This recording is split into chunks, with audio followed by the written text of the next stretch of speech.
Assalamualaikum warahmatullahi wabarakatuh. Baik, sekarang mau membahas tentang BPJS Ketenagakerjaan. Oke, pertama, apa itu BPJS? Kita lihat di sini ada keterangannya ya. BPJS Ketenagakerjaan adalah singkatan dari Badan Penyelenggara Jaminan Sosial yang merupakan badan hukum publik yang bertugas melindungi seluruh pekerja melalui 4 program jaminan sosial ketenagakerjaan. Jaminan sosial seperti BPJS Ketenagakerjaan sangat diperlukan karena risiko sosial ekonomi dapat terjadi kapan saja, siapa saja, dan di mana saja, termasuk perlindungan dari ketidakpastian seperti kecelakaan kerja, sakit, kematian, pensiun, dan lain sebagainya. Di sini ada pun menurut Undang-Undang Republik Indonesia tahun 40 tahun 2004 tentang Sistem Jaminan Sosial Nasional, pasal 13 menyebutkan pemberi kerja secara bertahap wajib mendaftarkan dirinya dan pekerjanya sebagai peserta kepada Badan Penyelenggara Jaminan Sosial sesuai dengan program jaminan sosial yang diikuti.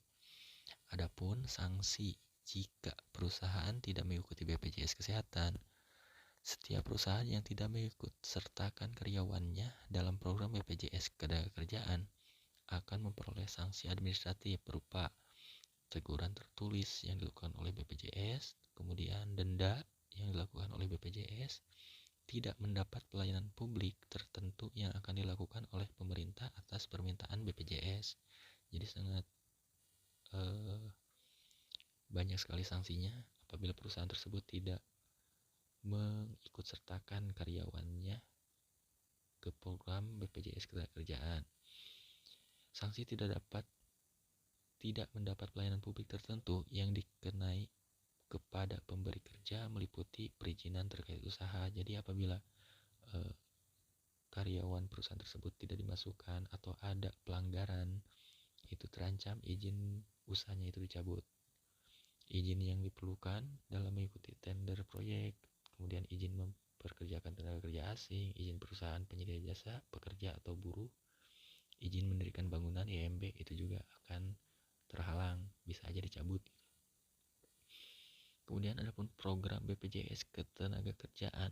Saat ini ada 4 program utama, yaitu jaminan hari tua atau JHT. Untuk program JHT, perusahaan akan menanggung sebanyak 3,7% dari total iuran dan sisanya itu dari kita.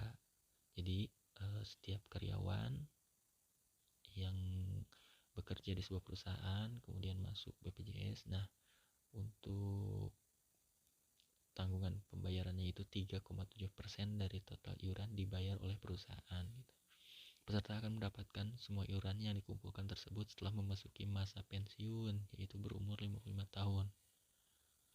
Kemudian jaminan kecelakaan kerja, program yang ini yaitu JKK ya, bertujuan untuk memberi kompensasi dan rehabilitasi bagi tenaga kerja yang mengalami kecelakaan pada saat mulai berangkat kerja sampai kembali ke rumah atau menderita penyakit akibat hubungan kerja. Iuran untuk JKK ini dibayarkan sepenuhnya oleh perusahaan yang nilainya 0,24% hingga 1,74% sesuai dengan kelompok usaha. Yang berikutnya, jaminan kematian. Jumlah jaminan yang akan diberikan adalah 21 juta ya. Uang tersebut terdiri dari santunan kematian sebesar 14 juta dan biaya pemakaman 2 juta dan santunan berkala. Jadi misalnya kita meninggal, nanti itu ada dapat santunan ya 21 juta dan kematian 14 juta, biaya pemakaman 2 juta. Itu kemudian ada santunan berkala, maksudnya nanti setelah misalnya kita ada meninggal, nanti ada santunan berkala, jadi enggak hanya satu kali mendapatkan santunan gitu. Program ini menjamin kematian yang bukan karena kecelakaan kerja. Yang mendapatkan jaminan ini adalah ahli waris dari pegawai tersebut. Nah nanti yang santunan itu diberikan kepada ahli waris kita, entah itu anak ataupun istri, atau misalnya istrinya yang kerja, nah nanti ahli warisnya ke suaminya gitu. Tergantung kita memberikan ahli waris kepada siapa. Kemudian jaminan pensiun atau JP.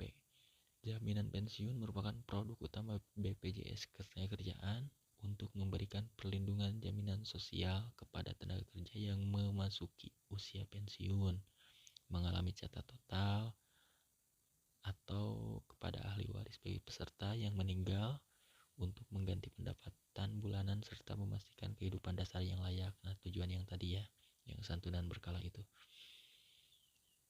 Karena keikutsertaan program BPJS ini wajib untuk setiap perusahaan, maka setiap usaha wajib mencantumkan perhitungan beban pembayaran BPJS ini dalam laporan neraca perusahaan maupun perhitungan komponen total gaji yang akan diterima karyawan.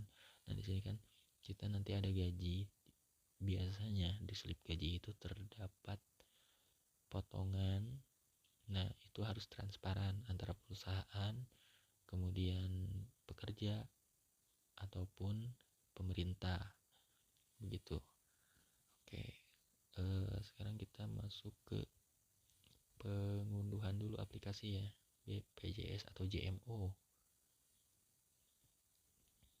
JMO itu jaminan sosial tenaga kerja mobile, itu JMO. Nanti download dulu. Kalau misalnya download, tinggal dibuka